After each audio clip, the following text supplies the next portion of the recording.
ఏంటి sir, family మొత్తం వరుసగా దులిపేస్తుంటే ఉలుకు పలుకు లేకుండా ఉండిపోయారేంటి? మీరు మాట్లాడుతున్నారని ఊరుకున్నాను, లేదంటే నేనే మాట్లాడుండేవాడిని.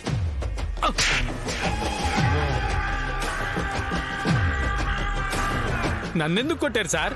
ఇందాక వాడు నాకు ఒకటి ఇచ్చాడు కదా, అందుకే అది నీకు ఇస్తున్నాను.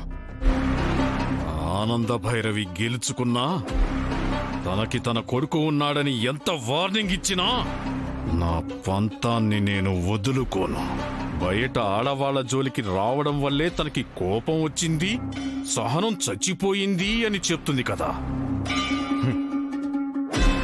వాళ్ళ ఇంట్లో వాళ్ళ జోలికే వెళితే అప్పుడు ఇలా మాట్లాడుకోవడానికి మన ఇద్దరం ఉండాలి కదా సార్. ఫ్యాక్ట్ మరి శాంపుల్ చూసాం కదా సార్.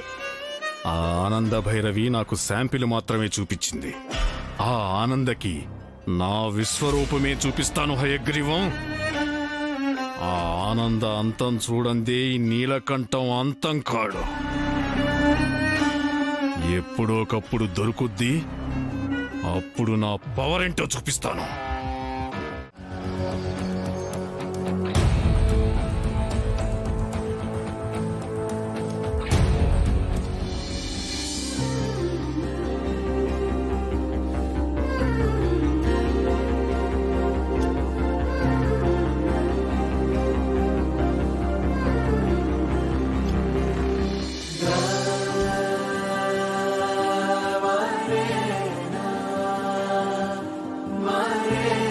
అక్క,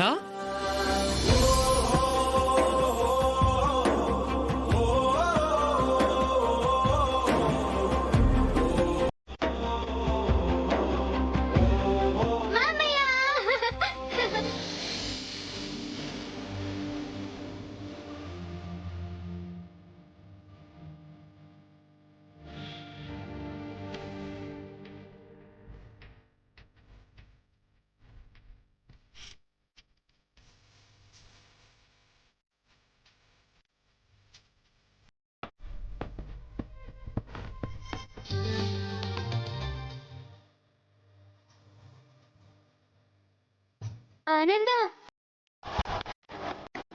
ఆనంద,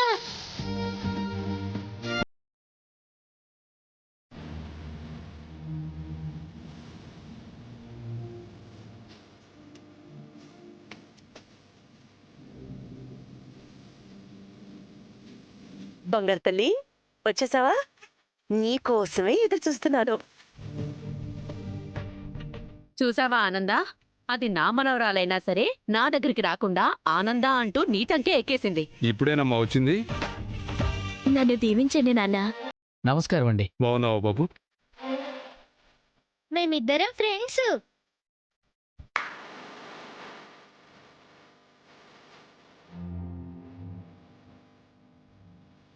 నమస్కారం అండి. బాగున్నారా? అందరం బాగున్నాం బాబు.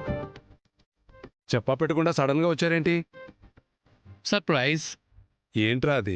ఏముంది, రేపు రాఖీ పండగ కదా, రాఖీ కట్టడానికి వచ్చుంటుంది, అంతే కదా. అదొకటే కాదమ్మా, రాఖీ పండగ అయిపోయిన తర్వాత నా కూతురికి ఇక్కడ ఓణీల ఫంక్షన్ జరిపించాలని చెప్పి పిన్నే రప్పించిందమ్మా.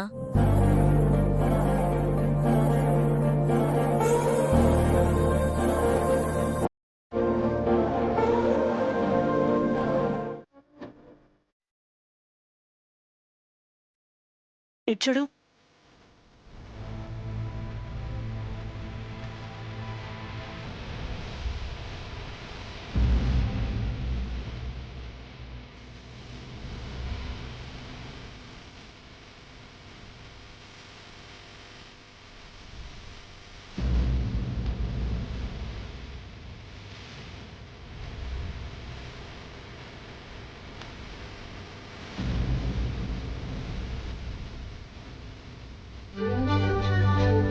ఎక్కడో తన మొహం మాత్రం తెలియట్లేదు మేడం.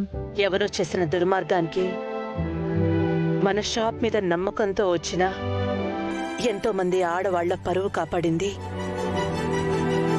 తను ఎవరో తెలుసుంటే తనని ఇక్కడ కాదు,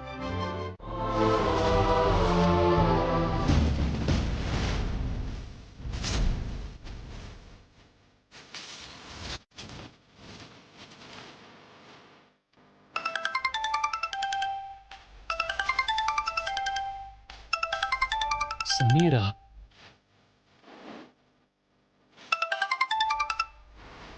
hello Darshan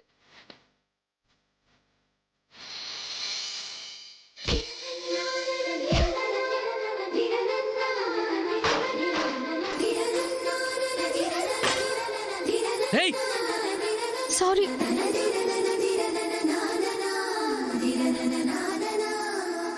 hello Darshan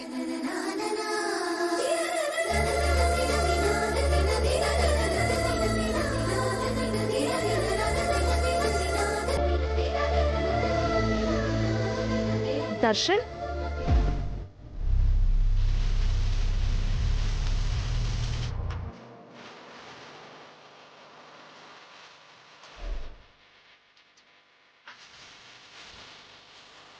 hello